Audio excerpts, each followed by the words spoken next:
عوام کے دلوں میں ہے کہ نہیں ہے, اور اس کا فیصلہ بیلٹ سے ہی ہوا کرتا ہے. نواز شریف صاحب کو مائنس کرنا ہو, عمران خان صاحب کو مائنس کرنا ہو, بھٹو کو مائنس کرنا, یہ مائنس والا معاملہ ہے.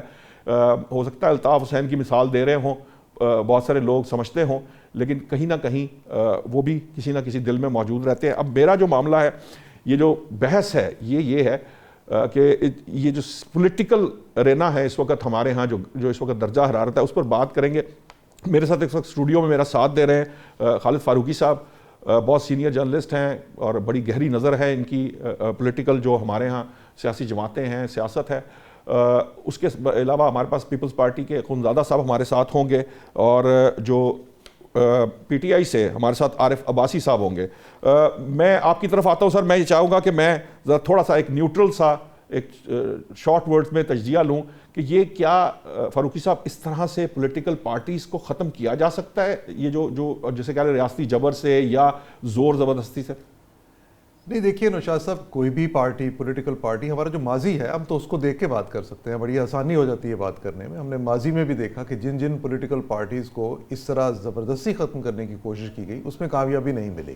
آپ متحدہ پاکستان سے شروع ہو جائیں, اس میں آپ دیکھیں کہ وہاں پہ عوامی لیگ تھی, اس کے خلاف بھی ہم نے اس وقت جو حالات تھے اس پہ ایکشن لیے, لیکن وہ جماعت ختم نہیں ہوئی اور پھر ہمیں ایک سانحہ کا سامنا کرنا پڑا. اسی طرح اگر ہم پاکستان میں دیکھیں تو پاکستان میں کئی پولیٹیکل پارٹیز ہیں جن کے خلاف حکومت وقت جو تھی یا مختلف حکومتوں نے مختلف پارٹیز کے خلاف ایکشن بھی لیے. پیپلز پارٹی کو ختم کرنے کی کوشش کی گئی ضیاء الحق کے دور میں, بڑی ہم سب جانتے ہیں کس طرح سے, اور کس طرح اس کے نام تبدیل کرنے کی بھی بڑی ایک کانسپریسی تھی. اس طرح اے این پی پر جو نیب تھی, پہلے نیب پر پابندی لگی, وہ اے این پی بن گئی. اسی طرح اور بھی کئی گروپ اور کئی پارٹیاں ایسی ہیں. میں سمجھتا ہوں کہ کسی ایسے ملک میں جہاں جمہوریت جس شکل میں بھی ہو, اچھی ہو بری ہو, کم از کم عوام کو اپنی رائے کے اظہار کا موقع ملتا ہو, اور وہاں لوگ اس بات کے عادی ہوں کہ وہ دفعہ 144 کو نہیں مانتے, اور وہاں پہ وہ سڑکوں پہ نکل کے احتجاج کرنا جانتے بھی ہوں, چاہتے بھی ہوں. اور ایسا دیکھیے تمام جو اس وقت اقتدار میں پارٹیز ہیں ان کے خلاف بھی ایکشن ہوتے رہے ہیں ماضی میں. تو یہ تو ہماری اقتدار میں سبھی پارٹیاں ہیں, سبھی جماعتیں کسی نہ کسی طور میں اقتدار میں ہیں ایک طرح. ہاں بالکل, آپ دیکھیے نا کہ 3 بڑی پولیٹیکل پارٹیز جو ہیں, پی ٹی آئی ہے, پیپلز پارٹی ہے, نون لیگ ہے. یہ نون لیگ اور پیپلز پارٹی تو اس وقت اقتدار میں ہے, یا اتحادی ہے پیپلز پارٹی, لیکن سندھ میں اس کی حکومت بھی ہے, کشمیر میں بھی اس کی حکومت ہے. انہیں سوچنا یہ چاہیے کہ ہم زبردستی کسی کو ختم نہیں کر سکتے. اور جو ملک میں اس وقت ایک بحران بنا ہوا ہے, معاشی بحران اور سیاسی بحران جڑے ہوئے ہیں, اس کی بنیادی وجہ یہ ہے کہ پاکستان میں آپ ڈائلاگ کی جو سیاست ہے اس کو ترک کر بیٹھے ہیں. اچھا, اب ذمہ داری کس پر آتی ہے ڈائلاگ کی سیاست چھوڑنے کی, یہ ایک الگ بات ہے. لیکن اور اس میں ہم جانتے ہیں کہ پی ٹی آئی سے کچھ شکایت دوسری پولیٹیکل پارٹیز کو یہ رہی ہے کہ پی ٹی آئی ان کے ساتھ بات کرنا پسند نہیں کرتی. ابھی آپ رانا ثناء اللہ کا کچھ دن پہلے کا بھی اگر بیان آپ سنیں گے تو وہ بھی یہ کہتے ہیں کہ جن سے ہم بات کرنا چاہتے ہیں وہ ہم سے بات نہیں کرنا چاہتے, اور جن سے یہ بات کرنا چاہتے ہیں. لیکن آج بیرسٹر گوہر صاحب نے یہ کہا کہ ہمیں اپنی غلطیاں سدھارنی پڑیں گی, ہمیں وہ ایسے تھوڑا سا جیسے کہہ لیجیے کہ تھوڑا ان کی طرف سے مفاوضتی سا رویہ یہ اچھی بات ہے, یہ اچھی بات ہے. اگر پی ٹی آئی کے اندر یہ اسپیس موجود ہے اور ان لوگوں کے لیے جو اس طرح کی بات کرتے ہیں کہ ہمیں آگے بڑھ کر مذاکرات کا راستہ اختیار کرنا ہے, پر مذاکرات کے راستے میں رکاوٹ کیا ہے, اس چیز کی نشاندہی بڑی ضروری ہے.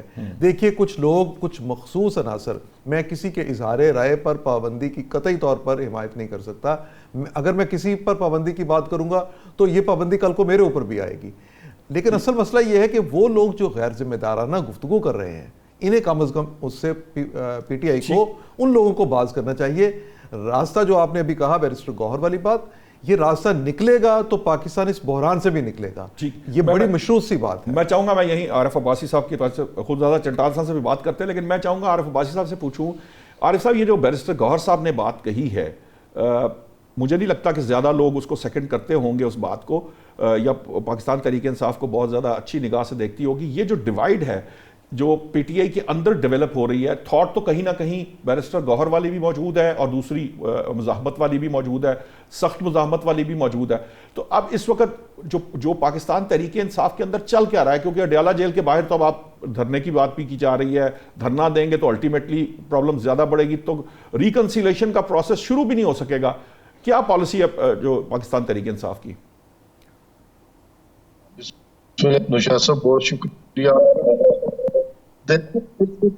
جو ملک کے حالات ہیں اس میں اور پچھلے اسپیشلی 3.5 سال سے پی ڈی ایم کی حکومت پھر جو حکومت اس میں عوام کہیں بھی نہیں نظر آ رہے. دیکھیں ہم ایک سوسائٹی ہے, ہمارا دعویٰ ہے کہ ہم اچھی بری جمہوریت کے آئین میں دے دی کیونکہ اس میں جو الاقصی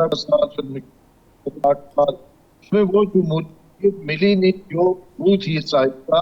پھر بھی اس کے لوگوں کو یہ اندازہ کسی نہ کسی کاروبار ہے اور آپ دیکھ سے ہوا ہے اور اس کے بعد جس طرح کے معاملات پاکستان کی معیشت کے ساتھ ہوئے, آپ کی جو گروتھ کی 2% سے 9.1 تھی, آپ زر مبادلہ کے ذخائر 22 بلین سے گر کے 3 بلین پہ آ گئے, اور باقی بے روزگاری صنعتیں جس طرح پورے طریقے سے بند ہوئی, صنعتکاروں نے بھاگنا شروع کر دیا, نے اس ملک سے بھاگنا شروع کر دیا. تین چیزیں یہ اشارہ کرتی ہے کہ ہم نے کہیں نہ کہیں ایک نظام حکومت میں غلطی, جو ذمہ دار ہیں یہ ذمہ بنتے ہیں غیر عمومی حمایت سے, ان میں یہ صلاحیت ہے یا یہ وہ کرنا نہیں چاہتے. آپ مجھے بتائیں 3.5 سال میں کوئی ایسا ایک اقدام سیاسی, سماجی, جس میں آپ کہہ سکتے ہو دعوے سے کہ اس میں عوام میں بہتری آئی, چاہے وہ سیکٹر نظام ہو, ایجوکیشن کا نظام ہو, امن امان ہو, لوگوں کی مسئلہ ہو, یہ تو باجی صاحب ٹھیک ہے, یہ تو آپ بہت میرا سوال دیکھیں, میرا سوال یہ ہے کہ آپ ٹھیک ہے ماضی میں جو بھی تھا اس کے اوپر بحث چلتی رہتی ہے.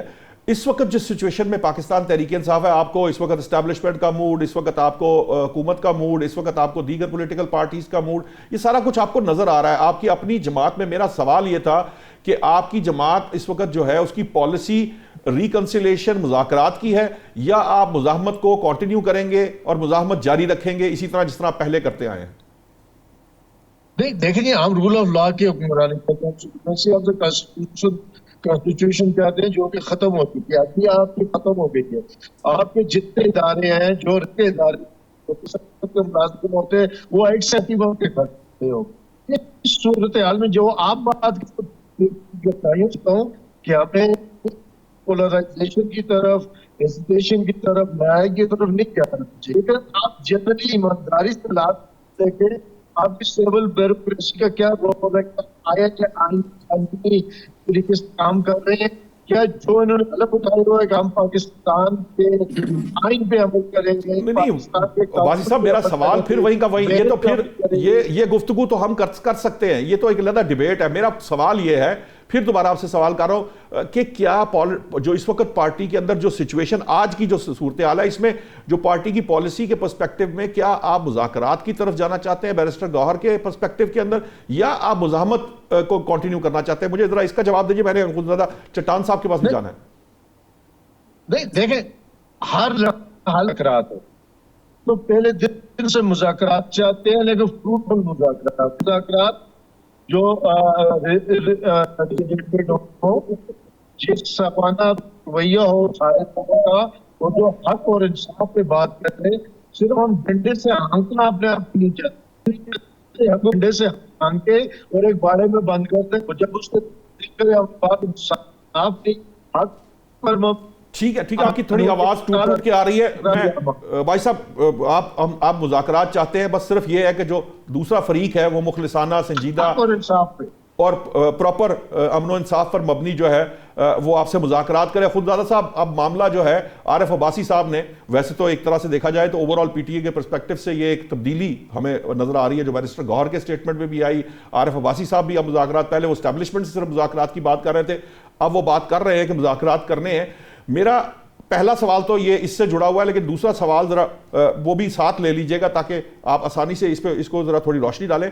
خود زادہ صاحب حکومت اس وقت جو ہے وہ اس وقت ایبسولوٹ پاور یا جو جیسے کہہ لیں کہ کنٹرول ہمارا اس نشے میں تو ضرور ہے, یعنی وہ یہ سمجھتی ہے کہ اس کے پاس ہر طرح سے عدلیہ کے پرسپیکٹو میں بھی, دیگر پرسپیکٹو میں بھی وہ بڑی کمفرٹیبل ہے. لیکن کیا اس وقت جو ہے یہ جو سنجیدہ اور جیسے کہہ لیں کہ فروٹفل مذاکرات کر سکتی ہے حکومت؟ یہ ایک بات. دوسری بات یہ ہے کہ میں جو پہلا کوسچن فاروقی صاحب سے کیا تھا اس پہ بھی ذرا روشنی ضرور ڈالیے گا. آپ کو یاد ہوگا پاکستان پیپلز پارٹی پر بھی ہر ہتھ کنڈا آزمایا گیا, کسی حد تک نون لیگ کو بھی اس وقت سے گزرنا پڑا. سیاسی جماعتیں اس طرح ختم ہو نہیں سکتی, تو کیا پاکستان تحریک انصاف کو کوئی ختم کر پائے گا اگر چاہے بھی تو؟ بسم اللہ الرحمن الرحیم. دیکھیے جی, تحریک انصاف کو کوئی ختم نہیں کر سکتا ہے. تحریک انصاف کو ختم کرے گا تحریک انصاف کو ختم کرے گا عمران خان صاحب کے پالیسیاں, اور یہ خود اس کے خاتمے کے لیے کافی ہے میرے خیال سے. بھائی مجھے میرا آواز واپس آ رہی ہے, میں ڈسٹرب ہو رہا ہوں. آپ اپنی پی سی آر سے کہو کہ یہ ذرا اخندزادہ صاحب کی آواز واپس جا رہی ہے. یہ میں عارف عباسی صاحب میں آپ کی طرف دوبارہ آتا ہوں. مجھے یہ بتائیے کہ یہ جو تھوڑی سی بات اخندزادہ صاحب نے جو بات ابھی کہی ہے, ان کا کہنا یہ ہے کہ پاکستان تحریک انصاف کو ختم کرنے کے لیے وہ خود پاکستان تحریک انصاف ہی کافی ہے یا ان کے لیڈر کافی ہیں, اس کے لیے کسی دوسری جماعت کو کچھ کرنے کی ضرورت نہیں ہے. پاکستان تحریک انصاف کو وہ اوپر سے نہیں اتری ہوئی پیراچوٹ نہیں ہے. 27 کی ہماری جدوجہد ہے. ہم چھوٹے بچے تھے جب نشان 22 سال ہماری عمر تھی, اب ہم ہوئی ہے. تو میں آپ کو یہ بتانا چاہتا ہوں کہ تحریک انصاف ایک سوچ کا, ایک نظریے کا نام ہے. اس سسٹم کے خلاف پہلے دن سے کھڑی ہے, اور آج تک اس کا کوئی جو پہلے دن ہمارا بہت سی نظریہ تھا, آج یہ کوئی کافی کی طرح یا جس طرح پیپلز پارٹی والے یا یوپاک کی بہت بیٹھے آئے پھر بعد میں پیپلز پارٹی بنی, جنرل لیگ جلال خزانہ بنایا, وزیر اعلیٰ بنایا, وزیر اعلیٰ ایسی بات ہی ہم نے 26-27 سال گراؤنڈ پہ میدانوں میں گلیوں میں جد کی ہے. اور اس کا جو بچہ اس سے عمران خان کو اس طرح کرتا تھا 40-50 سال کو. تو میں یہ سمجھتا ہوں کہ اس ملک کے اندر ایک سوچ میں جو کوئی ہے, اس سوچ کو ختم کرنا انسان ہے. یہ اللہ تعالیٰ خیر کر.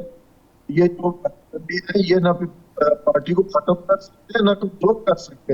آپ دیکھتے ہیں کہ یہ پارٹی جہاں 22 اپریل کو تھے اس سے 10 منٹ ہم خود ہماری جو لائقی کم ہوتی ہے, بٹ اس کو آپ دیکھیں 3.5 سال کا خان صاحب کی پاپولرٹی.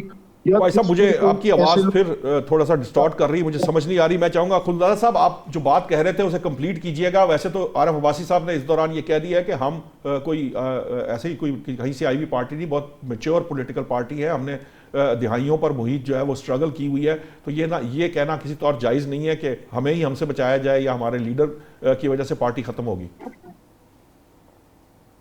دیکھیے میچور پارٹیاں جو ہیں وہ شہداء کے مزاروں کو مسمار نہیں کرتے ہیں. جو میچور پارٹیاں ہوتے ہیں وہ کرنل شیر خان جیسے شہید کے مجسموں کو زمین پہ نہیں گھسیٹتے ہیں. جو میچور پارٹیاں ہوتے ہیں وہ ایم عالم کی جہاز کو نہیں جلاتے ہیں. جو میچور پارٹی ہیں وہ سیاستدانوں کے ساتھ بیٹھ کے اور ہمارے جو ادارے ہیں اس کے اندر مسائل کا حل نکالتے ہیں. جو میچور پارٹیاں ہوتے ہیں وہ سیاستدانوں کے ساتھ بیٹھ کے وہ مسائل کا حل نکالتے. وہ یہ نہیں کہتے ہیں کہ میں ڈی جی آئی سے ہاتھ ملاؤں گا, میں تو آرمی چیف سے بات کروں گا, میں تو سیاستدانوں سے بیٹھوں گا ہی نہیں, یہ تو سار چور ہے, ڈاکو ہے. میں سمجھتا ہوں کہ ہمارے ملک کے جو مسائل ہے یہ نہ ایک پارٹی نہ ایک ادارہ نہ ایک جماعت اس مسائل کا حل نہیں نکال سکتی ہے. اگر ہم اس ملک کے ساتھ مخلص ہیں تو ہم سارے مل کے ایک پیج پہ آ کے ہم اس مسائل کا حل نکال سکتے ہیں. اور یہ کوئی سائنس راکٹ بھی نہیں ہے. 2008 میں 2007 میں آپ لوگوں کو ہوگا کہ سوات سے پاکستان کا جھنڈا اتارا گیا تھا. ٹرائبل زیریا پیریٹا آف دی گورنمنٹ ختم ہو چکا تھا. بلوچستان میں ترانہ بجانا بند ہوا تھا، اور مولانا فضل الرحمان صاحب جیسے سیاستدان اسمبلی میں کھڑے ہوئے اور انہوں نے کہا کہ عسکریت پسند یہ مارگلا کے پہاڑوں تک پہنچے ہیں، اور اسلام آباد جو ہے وہ عسکریت پسندوں کے نرغے میں ہے۔ لیکن جب ہم سارے ایک پیج پہ آ گئے تو آپ نے دیکھا کہ سوات پہ بھی پاکستان کا جھنڈا لگایا، ٹرائبل زیریا پہ بھی ریٹ آف دی گورنمنٹ قائم ہوا، بلوچستان میں بھی تران بجانا شروع ہوا، اور وہ جنگ جو پراکسی وار ہے جس میں امریکہ کو لیبیا میں شکست ہوئی، عراق میں شکست ہوئی، افغانستان میں شکست ہوئی، اللہ کا لاکھ لاکھ شکر ہے کہ ہم نے اس جنگ پہ اور ہمارے فورسز نے اور ہم نے اس پہ قابو پا لیا تھا۔ وجہ کیا تھا؟ وجہ یہ تھا کہ ہم نے مفاہمت کا سیاست کیا، ہم نے انتقام کی سیاست کو دفن کر دیا، ہم نے گالم گلوچ کی سیاست کو دفن کر دیا۔ ایک سیاسی قیادی 2008 سے 2013 تک آپ مثال کے طور پہ پیش نہیں کر سکتے ہیں کہ ہم نے کسی کے خلاف سیاسی انتقامی کارروائی کی تھی۔ میں سمجھتا ہوں اگر حکومت چاہتے ہیں کہ اخوندزادہ میرا سوال اب یہاں یہ ہے، سوال یہ ہے کیونکہ ہمارے دو مسائل، ایک ہمارا دہشت گردی، ایک معیشت، جب تک اس ملک میں سیاسی استحکام نہیں ہوگا اس پہ ہم قابو نہیں پا سکتے، تو پھر حکومت کو انتقام کا سیاست کو ختم کرنا پڑے گا۔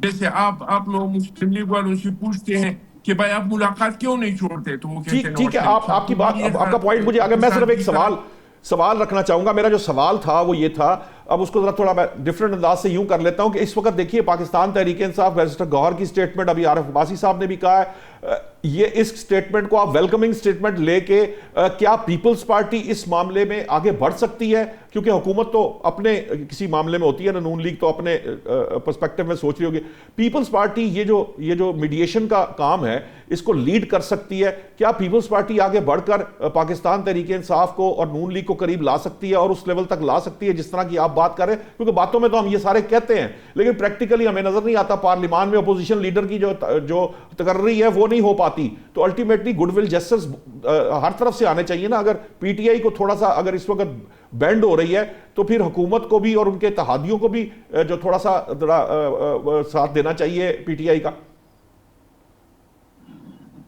میں نے تو آپ کو شروع میں کہا کہ ہم نے انتقام کو سیاست کو دفن کرنا چاہیے، لیکن گوہر صاحب کوئی بیان دے دی یا کوئی اور لیڈر کوئی بیان دے دی، اس کا کوئی اہمیت نہیں ہے۔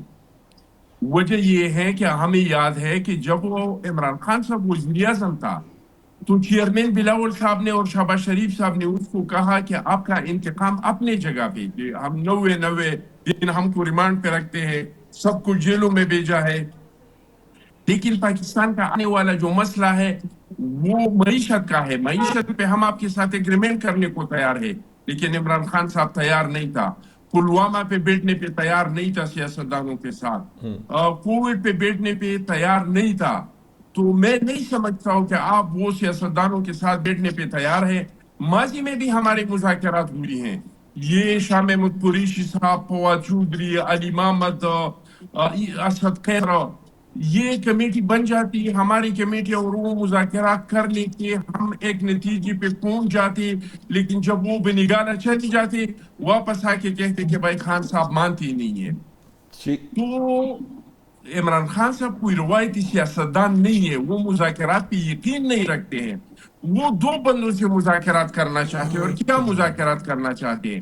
وہ ڈی جی آئی سے مذاکرات کرنا چاہتے ہیں، وہ آرمی چیف سے مذاکرات کرنا چاہتے ہیں، اور وہ مذاکرات یہ کہ دوبارہ مجھے آپ وزیر اعظم بنائے، میں پچھلے آرمی چیف کا جتنا خدمت کیا ہے، اختیارات دیے ہیں، ٹھیک ہے، آپ کا پوائنٹ آ گیا، مجھے بریک کا کہا جا رہا ہے، بریک سے جب ہم واپس آئیں گے، چونکہ ہمارے ہاں جو یہ بڑی بدقسمتی سے جو ہماری سیاسی عدم استحکام ہے، چونکہ اسی کی وجہ سے ہمارے ہاں معاشی استحکام بھی اور دہشت گردی بھی ایک علیحدہ سے معاملہ ہے، تو جب واپس آئیں گے ڈاکٹر جو اسلم کیس ہے وہ ہمیں جوائن کریں گے، ہم معیشت کے اوپر بھی بات کریں گے۔ الٹیمیٹلی چونکہ معیشت کی جب بات ہوتی ہے تو اس کو آپ سیاست سے اس وقت جو حالات ہیں ہمارے الگ کر نہیں سکتے، تو اسی موضوع کے اوپر جاری رکھیں گے گفتگو۔